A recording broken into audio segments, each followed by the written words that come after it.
কেমন আছো বলো সবাই? আশা করি সকলেই ভালো আছো। আমি তো ভালোই আছি, বুঝতেই পারছো। দেখো, সকালবেলায় সাজগোজ করে নিয়েছি, কিন্তু বেরোবো কি, বাইরে বৃষ্টি। এই হচ্ছে বাইরের আকাশের অবস্থা। দেখো, দাঁড়াও, তোমাদের এইভাবে দেখাই। এই দেখো, দেখেছো? পুরো ঝমঝম করে বৃষ্টি হচ্ছে, থেমে যাচ্ছে, হচ্ছে, থেমে যাচ্ছে। জামা কাপড় পরে বসে রয়েছি, একা একাই বেরোচ্ছি আজকে। ভালো লাগছিল না গো, মনটা একদম ভালো নেই। ও মা, এক শালিক এসে বসলো, কি কপাল বলো। ঠাকুর, দেখা দাও, দেখা দাও। ওই যে, ওই যে দু শালিক। যাক, দেখে নিয়েছি। আজ যেন বৃষ্টিটা না আসে, খটখটে রোদ্দুর উঠুক, তোমাদের সাথে একটু শেয়ার করবো ভাবলাম। সত্যি বলছি, আজকে একা একা বেরিয়ে যাচ্ছি, মনটা একদম ভালো লাগছে না। সারা দিন রাত্রির বাড়িতে একা একা চুপচাপ বসে থাকতে কি ইচ্ছা করে বলো? তাই জন্য বেরোচ্ছিলাম। তো যেখানেই যাব সেখানটার ছবি ভিডিও অবশ্যই তোমাদের সাথে শেয়ার করব। তো চলো দেখি কতটা কি যেতে পারি। যা বৃষ্টি, মনে হয় না পুরোটা যেতে পারবো। তো চলো বেরোই, এখন বৃষ্টিটা থেমেছে, এই সুযোগে বেরিয়ে পড়ি।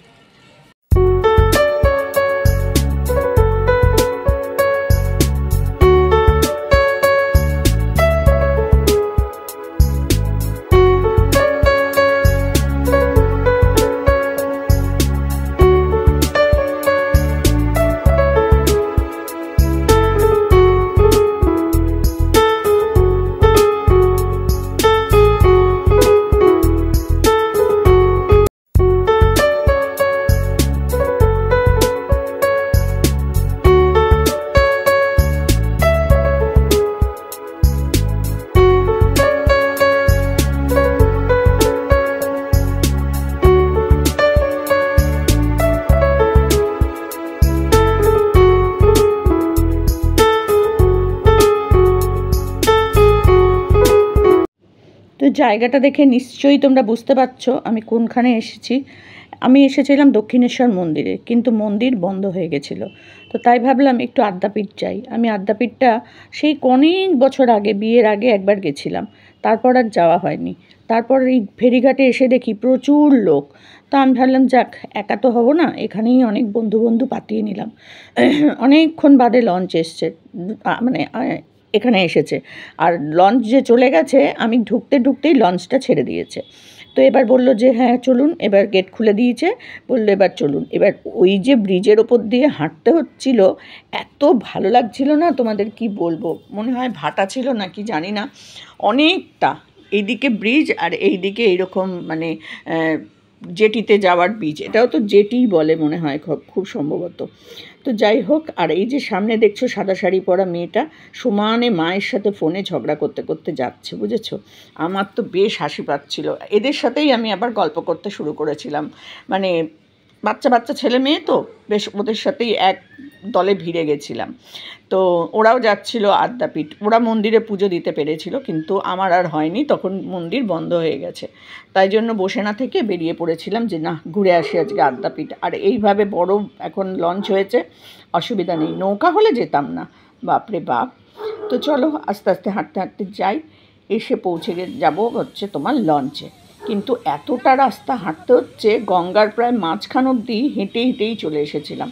কিন্তু বেশ ভালো লাগছিল, বিশ্বাস করো, এত সুন্দর হাওয়া, তোমাদের কি বলবো। আর বৃষ্টি হয়েছিল তো আগে, কিন্তু আমি যখন এখানে এসে পৌঁছালাম তখন কিন্তু রোদ্দুর, মানে হালকা রোদ্দুর, বেশ ভালো লাগছিল। দেখো আমরা এসে গেছি ঘাটের কাছে, এসে দাঁড়িয়ে আছি। কতটা রাস্তা এলাম, মানে তোমাদেরকে কি বলবো। তবে এই যে লঞ্চ চলে এসেছে, ওই দেখো সামনে লঞ্চ ঢুকছে। আর আমার ভীষণ ভালো লাগছিল, মনটা কেমন যেন বেশ একটা আলাদা রকম ফিলিংস হচ্ছিল। কারণ একা একা এরকমভাবে এই বয়সে ঘোরাটা আমি তো কোনো দিন যাইনি। তো আজকে আমি মন থেকেই বেরিয়ে গেছিলাম, সত্যি ভালো লাগছিল না। ভেবেছিলাম মায়ের কাছে গিয়ে বসে একটুখানি কাঁদবো, কিন্তু সে কান্নাও মা আমাকে কাঁদতে দেবে না, এটাই হচ্ছে মেন ব্যাপার। এসেই দেখলাম মন্দির বন্ধ, ওই যে দেখো দক্ষিণেশ্বর মন্দিরটা। কিন্তু কি বলো তো, এত ভালো লাগছিল আমার এই গঙ্গার ওপর এখানটা দাঁড়িয়ে থাকতে, মনে হচ্ছে যে না, ওপারে আর যাবো না, এখানেই দাঁড়িয়ে থাকি। কিন্তু না, ইচ্ছা যখন ওপারে একটু যাওয়ার, যাই। এই লঞ্চটায় করে কোনো দিন আমি যাইনি, তো চলো যাই বলে উঠেই পড়লাম লঞ্চে। সত্যিই ভালো লাগছিল, সত্যি করেই ভালো লাগছিল। তো এই প্রথম একা একা যাচ্ছি, আর আমার না বুকটা দূর করছিল যে এতটা জলটা দেখছি আর ভাবছি ভগবান, কত রকম অ্যাক্সিডেন্ট তো দেখলাম। তো সেগুলো দেখছি আর ভাবছি স্থলপথ, জলপথ, আকাশপথ সবেতেই তো কত কিছু ঘটে যাচ্ছে না পরপর পরপর। আর আমি ভাবছিলাম, ভগবান তোমার উদ্দেশ্যেই এসেছি মা, তোমাকে দেখার জন্য, তোমার কাছে একটু বসার জন্য এসেছি। আমি যেন সুস্থ সবলভাবে বাড়ি ফিরে যেতে পারি। আমার মেয়ে দুটোও তো ভাববে না মা বেরিয়েছে, মা এখনও ফিরছে না কেন, ফিরছে না কেন।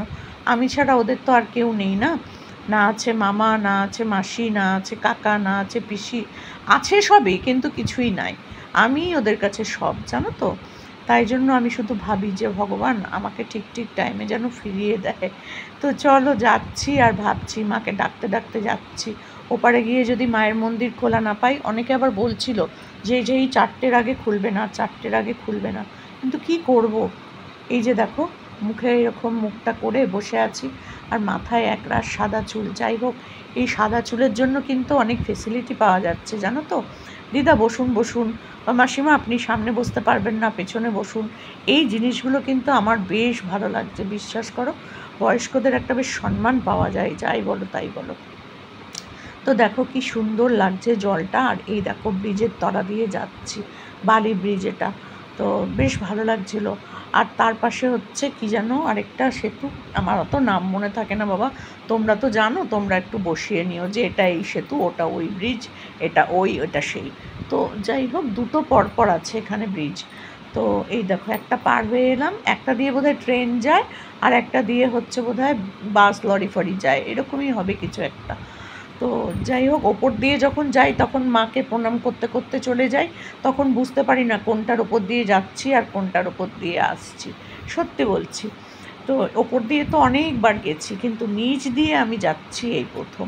আগে একবার এসেছিলাম আমার হাজব্যান্ডের সাথে, অনেক বছর আগে, আর বিয়ের আগে। তাহলে বুঝতেই পারছো, তখন এরকম লঞ্চ ছিল না, তখন ছিল নৌকা। আমি তো কিছুই দেখিনি, চোখ বন্ধ করে মাথা নিচু করে বসে থেকেছি। তা চলেই যাচ্ছে, আমি কিছুই দেখিনি। কিন্তু এখন এই লঞ্চগুলো হয়েছে বলে একটু সাহস পেলাম। আর ওই দেখো একটা নৌকা যাচ্ছে, মাছ ধরা নৌকা, এটা কোনো মানুষ যায় না। তো যাই হোক, জলের দিকে তাকিয়ে চুপচাপ অনেক কিছু ভাবতে ভাবতে, বিশ্বাস করো অনেক কিছু ভাবছিলাম, হঠাৎ দেখি মায়ের একটা মূর্তি ভেসে ভেসে চলে আসছে। কি আশ্চর্য না, কোনো মানুষের কোনো ভাবনা নেই, চিন্তা নেই, একটা প্রাণ, কিন্তু মায়েরও তো প্রাণ আছে, তাই না। আমাদের এরা যদি কোনো মানুষের বডি হতো, তাহলে এতক্ষণে পুলিশ লোকজন ভিড় হয়ে যেত। কি না একটা বডি ভেসেছে, একটা বডি ভেসেছে। কিন্তু দেখো মায়ের এই মূর্তিটা, এটাতেও তো প্রাণ প্রতিষ্ঠা করা হয়, এটাকেও তো আমরা মা মা বলে ডাকি, তাই না। আমি না যখন ভাসান হতো মানে হয়, তখন আমি দেখতে যাই, কিন্তু আমি কখনো জলে ফেলে দেওয়াটা আমি দেখি না। ওই নাচ গান করতে করতে, প্রসেশন করতে করতে আসে, ওটুকুই দেখি, ওটাই ভালো লাগে আমার। তার বেশি ওই যে জলে মাকে ধূপ করে ছুঁড়ে ছুঁড়ে ফেলে দেয়। আর এই সব চিন্তা করতে করতেই ওপারের দিকে চোখ পড়ে গেল, দেখো কত সুন্দর মন্দিরটা, খুব সুন্দর, গঙ্গার পাড়েই মন্দিরটা। আমি জানি না এটাই আদ্যাপীঠের মন্দির কিনা, তবে আরও মন্দির সামনে রয়েছে। তো আমি তো আর কাউকে জিজ্ঞাসা করতে পারছি না এটা কি ওটা কি, লোকে ভাববে বাবা কোথার থেকে এলো রে বাবা। তো যাই হোক, মানুষ তো দূর থেকে এসেও আমাদের এইখানকার মন্দির দেখে, বিশ্ববিখ্যাত সব মন্দির এগুলো। এই দেখো সবাই আমাকে গার্ড করে দিয়েছে, আমি যে একটু দেখবো শান্তি করে ফটো তুলবো তাও আমি পাচ্ছি না, এত ছবি তোলার সবার খুব ইয়ে। এই হচ্ছে আদ্যাপীঠের মন্দির। বেলুড়, আদ্যাপীঠ এগুলো সবই প্রায় একই রকম লাগে আমার কাছে। তো যাই হোক, আমিও আস্তে আস্তে মন্দিরের দিকে এগিয়ে যাচ্ছি। দূর থেকে জলের ওপর থেকে দেখতে খুব সুন্দর লাগছিল, দারুণ লাগছিল। আর আমিও তোমাদের সাথে একটু শেয়ার করতে করতেই এগিয়ে যাচ্ছি। তো দেখো কেমন সুন্দর লাগছে, কি বলবো, ভাষা খুঁজে পাচ্ছিলাম না, সত্যি বলছি কিছু ভাষা খুঁজে পাচ্ছি না। চুপচাপ দেখছি আর দেখছি, সামনে চেঁচামেচি হই হুল্লোড় হচ্ছে বলে আমি একটু ভয়েস ওভার দিয়ে দিলাম। আর ভয়েস ওভার দিতে গিয়ে ভাবছি কি বলবো আর কি বলবো না। সত্যিই আমার খুব ভালো লাগছিল। আর আমি শুধু ভাবছিলাম যে এখানে এসে যদি আমি একটু থাকতে পারতাম। তো যাই হোক, এবার আমি ফিরে চলে এলাম বেলুড়। ওখানে গিয়েও দেখতে পাইনি, খানিকটা দাঁড়িয়ে থেকে থেকে চলে এলাম। বললো 4টে 4:30 আগে খুলবে না। আর কি করব বলো, চলে এলাম। তবে ওয়েদারটা কিন্তু খুব সুন্দর হয়ে এসেছিলো, মানে হয়ে গেছিলো একদম, রোদ্দুর বৃষ্টি নেই, রোদ্দুরও নেই বৃষ্টিও নেই, খুব সুন্দর, আকাশটা পুরো নীল, একদম নীল আর সাদা। তো তো দেখো বেলুড়ে চলে এসেছি, আবার হাঁটতে হাঁটতে যাচ্ছি। এখানে এসেও সেই মন্দির বন্ধ। এরপরে যদি কোনো দিন আসি আমি হয় সকালবেলা চলে আসব, যাতে মায়ের মন্দিরগুলোতে ঘুরে দেখতে পারি, মানে পুজো দিতে পারি, আর না হলে পরে সন্ধেবেলা বিকেলবেলা আসবো। কখনোই দুপুরবেলা আসবো না, পুরো বন্ধ আর বন্ধ, জানো তো। তারপর এখানে এসে আস্তে আস্তে প্রচুর খিদে পেয়ে গেল। তো ভাবছি যে দেখি ভগবান করে যেন ভোগের কুপন পাই, ভোগের কুপন কাটতে পারি। তো লাইন দিয়ে দেখলাম অনেকেই কুপন কাটছে, আর আমিও তোমাদেরকে একটু মন্দির টন্দিরগুলো দেখাতে দেখাতে কুপন কাটতে এগিয়ে যাচ্ছি। দেখলাম হ্যাঁ, অনেকেই কুপনের লাইনে দাঁড়িয়েছে, তাহলে নিশ্চয়ই আমিও পেয়ে যাব। তো চলো দেখি কুপন টুপন কাটা হোক, কেটে নিয়ে যাই। আর ওই দিকে হচ্ছে খাওয়ার জায়গাটা। তো মন্দিরটার আশেপাশের সব কিছু তোমাদের একটু শেয়ার করে দিচ্ছি। আর এই জায়গায় লেখা আছে কবে কোন পুজো, কি মানে কটার সময় আরতি, কটার সময় সন্ধ্যা আরতি, কটার সময় মায়ের ভোগ, আরও অনেক কিছু এখানের সব সময়সূচিগুলো লেখা আছে। তো সেটা আমি আবার একটু দাঁড়িয়ে দাঁড়িয়ে পড়ছিলাম, কিন্তু এত ছোট ছোট লেখা তোমাদেরকে সামনে এনে দেখাতেও পারবো না। এই হচ্ছে মায়ের আসল মন্দিরটা, কিন্তু বন্ধ, কিছু করার নেই, কী করবো বলো। কপাল আমার আজকে সত্যিই খারাপ, আর এমনিতেও আমার কপাল বরাবরই খারাপ, কী আর বলবো তোমাদের কাছে বলো। তো দেখতে দেখতে আমিও চলে আসলাম এই টিকিটটাই, কুপনটা কেটে নিয়ে চলে এলাম খাওয়ার জায়গায়। আর এই খাওয়ার জায়গাটা কিন্তু সত্যিই খুব সুন্দর, মানে লাইন দিয়ে বসে খাওয়ার জায়গা। যেমন মায়াপুরে খেয়েছি, তারপরে দেওঘরে খেয়েছি, এরকম অনেক জায়গাতে কিন্তু আমি খাওয়া দাওয়া করেছি। তো এখানে এসে জুতো জমা রাখতে হয়, জমা টমা দিয়ে চলে এসেছি খেতে। আর এই দেখো পরপর সব, এখনও পর্যন্ত ওদিকের কিন্তু লোক নেই, দুপুরবেলা হয়ে গেছে তো খাওয়া দাওয়াটা অনেকক্ষণ থেকে শুরু হয়ে গেছিলো। আর এই দিকে দেখো আমিও খেতে বসে পড়েছি, সবাই খাওয়া শুরু করে দিয়েছে, আমিও করে দিলাম। আমি এখানে কথা বলছিলাম, কিন্তু পরে যখন আমি ভয়েস ওভার দিতে দিতে এই জায়গাটা এলাম, তখন দেখছি যে আমার কথা শোনা যাচ্ছে না, অন্য লোকের কথা বেশি শোনা যাচ্ছে। এটাই বলছিলাম যে সারাদিন ধরে ঘুরে ঘুরে মন্দিরে ঠাকুরের দর্শন পেলাম না, কিন্তু খাওয়াটা কিন্তু আমার ঠিক হয়ে গেল।